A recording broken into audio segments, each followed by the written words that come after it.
As we know, all at Main Road is not well, and with the departure of Jerry Francis from White Hart Lane, we've come along to talk to Frank Clark about City's blues.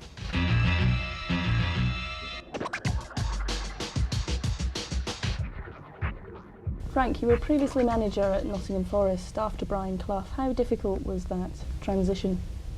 Well, it was. I mean, it was difficult. It was more difficult because the team had been relegated rather than who I was following. You know, Brian had a wonderful career there, but he decided that he'd had enough, and the club had been relegated, and there was an air of doom and gloom about the place, really. So that was the biggest problem. We had to lift that. And how did you deal with that? Well, my usual smiling self. I brought some new players in. I was lucky and unlucky in a way. I lost 3 internationals before the season started. Roy Keane left, Nigel Clough left, and Gary Charles left. So quite a hole there. But we did get about £6-7 million for them, which I was able to spend on bringing 5 or 6 of my players in, and they gave everybody a lift, and then we started to get a few results, and things just went from there.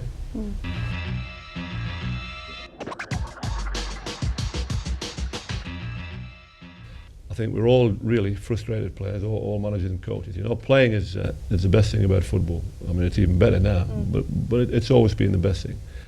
Managing and coaching is probably the second best. You know, but I would advise anybody to play on as long as they possibly can. I mean, I played on until I was nearly 37, and enjoyed every minute of it. I mean, you had a tremendous career at Newcastle, didn't you? How was it? It was wonderful. I mean, I was there 13 years. I was a Newcastle supporter as a boy, so I was playing for my team really, and it was quite a successful period in Newcastle's history when you look back on it now. You know, we got promoted into the first division in my second season there, and then we had I think 9 years in the first division, which is now the Premier League. We got to a cup final, we got to a European final, and won what was the Fairs Cup. So it was relatively successful, but it was very enjoyable as well.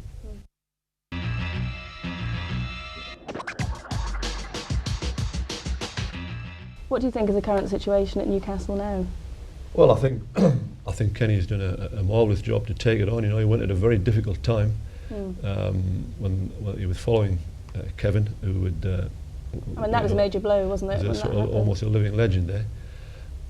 He was coming at a time when the money had dried up because of the flotation thing. You know, once clubs become PLCs, the team sometimes isn't the main consideration, and Kenny's had to deal with that. So he's not had a lot of money to spend. He's suffered major injury blows. You know, we all have injuries, but when you lose key players like Shearer, like Asprey, it's virtually impossible to replace them. So to get them into the Champions Cup last season was a marvellous achievement. And all right, I don't think they're going to go and win it, but I don't think they're ever good enough to do that. But you know, I think they'll be there and thereabouts again in the Premier League. Now you're currently manager of Manchester City, and they're struggling quite a bit. How do you think you're going to turn it around? Because there's a lot of old struggling fans who are just want the team to be winning, and they're not, and they're not feeling too happy. No, the supporters are very frustrated. I mean, I understand that. The last thing I would ask them for is be patient, because they've been patient a long time. All I can say is that, you know, that we're striving our hardest to turn it around. We've got enough quality in the club now to be doing a lot better than we are. The club is in much better shape than it was when it came as a football club. But I understand people will say, well, prove it. And the only way that we can prove it to them is by getting better results on the pitch. And I'm certain that we will. You know, I still think there's enough talent in the dressing room to get us into a promotion picture, even this season. I mean, in the team, you've got one of the most gifted players in Kincladze. How do you rate him? Well, he's a special player. He is, as you say, very gifted. The trick is to come up with a way of playing and a system, and surrounding him with players that give him the chance to really go and show what he can do.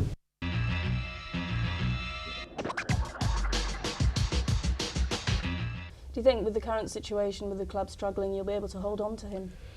Well, that's a question for Gio to answer. I think longer term rather than short term. Short term, as far as I'm aware, he's very, very happy to stay with us. Last Saturday was probably one of his best games for a long, long time. He really looked as though he'd got his appetite back. He's worked very, very hard in training since we came here. And as I say, certainly short term, he's very happy to stay and try and make Manchester City a bit more successful.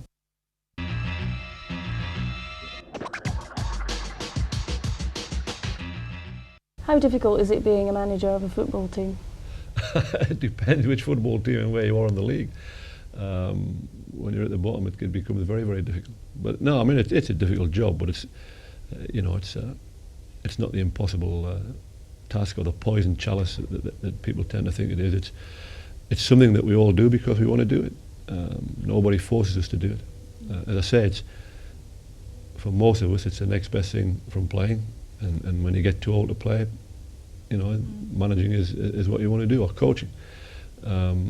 So it is difficult, but as I say, you have to get on with it. And if it comes to a stage where you can't stand the pressures or you can't cope with the problems, then that's got to be a decision you've got to make to get out and do something else. You must get tremendous pressure because, for instance, with Jerry Francis going from Spurs, I mean, it seemed to me that he was under enormous media pressure to come to that decision. Well, the media do create a great deal of the pressures for managers, and obviously they won't have helped Jerry. But Jerry's been there quite a while. He's a very well balanced fellow, and I'm sure he'll be back in the game in a capacity very soon.